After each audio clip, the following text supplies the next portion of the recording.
ચોરની પ્રાથમિક શાળા પર જે ઘટના બની એમાં જે 6 વર્ષની બાળકી પર દુષ્કર્મ કરવાની કોશિશ કરી અને તે સ્કૂલનો જ આચાર્ય જે પોતાની કાળા કાચની ગાડીમાં બેસાડી અને દુષ્કર્મ કરવાની કોશિશ કરી અને છોકરીએ જ્યારે બૂમાબૂમ કરી ત્યારે તેને ગળું દબાવીને હત્યા કરવામાં આવી છે।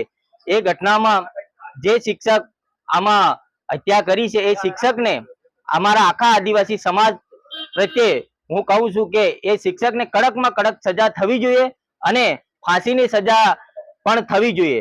કારણ કે આવા ઘણા ગુજરાત રાજ્યમાં આવા બનાવો બન્યા છે અને આદિવાસી સમાજ પર તદ્દન અત્યાચારો થઈ રહ્યા છે। તો આવા શિક્ષકો પર જો ફાંસીની સજા થાય ત્યારે આવા ગુજરાતમાં જ્યારે આવા લુખ્ખા નબીરાઓ ઘૂમી રહ્યા છે તો એમને પણ એક ડર બેસશે। બીજી વાત કરીએ તો જે પણ આ શિક્ષક જે આચાર્ય છે